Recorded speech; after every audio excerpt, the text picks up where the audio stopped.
মৰমৰ ছাত্ৰ-ছাত্ৰীসকল, আমাৰ আজিৰ ভিডিঅ'লৈ তোমালোকক স্বাগতম জনাইছোঁ। আজি আমি চতুৰ্থ শ্ৰেণীৰ ভাষাৰ পাঠ নম্বৰ 13 জন্মদিনৰ আয়োজন নামৰ পাঠটিৰ প্ৰকল্প কৰিম। তোমালোকে মনোযোগেৰে চাই যাবা আৰু যদি তোমালোকৰ আমাৰ ভিডিঅ'টো ভাল লাগে ভিডিঅ'টো লাইক কৰি পৰৱৰ্তী এনেকা ভিডিঅ' পাবলৈ আমাৰ চেনেলটো ছাবস্ক্ৰাইব কৰিবা। ব'লা আৰম্ভ কৰোঁ। চোৱা, ইয়াত দিয়া আছে বন্ধু বান্ধৱীক জন্মদিনৰ শুভেচ্ছা জনাবলৈ এখন শুভেচ্ছা পত্ৰ প্ৰস্তুত কৰা। তোমালোকৰ বন্ধু বান্ধৱীৰ জন্মদিন হ'লে তোমালোকে যে শুভেচ্ছা পত্ৰ দিবা, সেই শুভেচ্ছা পত্ৰটো ইয়াত আমাক প্ৰস্তুত কৰিবলৈ কৈছে। ব'লা মই তোমালোকক শুভেচ্ছা পত্ৰ এটা প্ৰস্তুত কৰি দেখুৱাই দিছোঁ। তোমালোকেও সেই তেনেকৈ প্ৰস্তুত কৰাৰ চেষ্টা কৰিবা।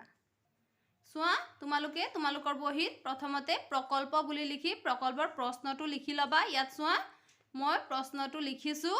তাৰপিছত এফালে চোৱা, আমি পত্ৰ লিখিছোঁ প্ৰিয় জেউতি।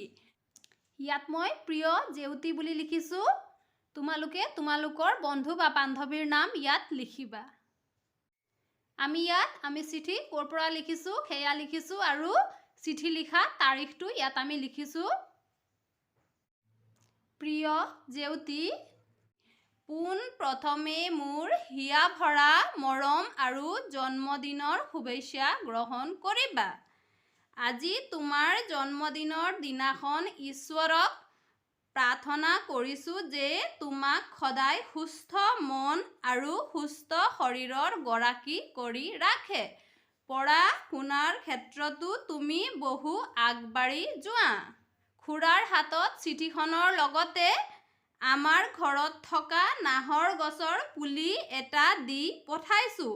আশা কৰোঁ মোৰ এই সৰু উপহাৰটো স্বীকাৰ কৰি পুলিটোক আমাৰ বন্ধুত্বৰ দৰে সদায় জীয়াই ৰাখিবা।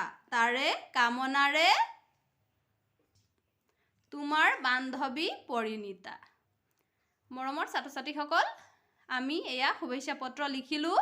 তোমালোকেও ধুনীয়াকৈ তোমালোকৰ বহীত লিখি ল'বা। আজিলৈ ইমানেই। পৰৱৰ্তী ভিডিঅ'ত আমি 2 নম্বৰৰ প্ৰকল্পটো কৰিম। তোমালোকে মনোযোগেৰে পঢ়া শুনা কৰিবা। আজিলৈ ধন্যবাদ।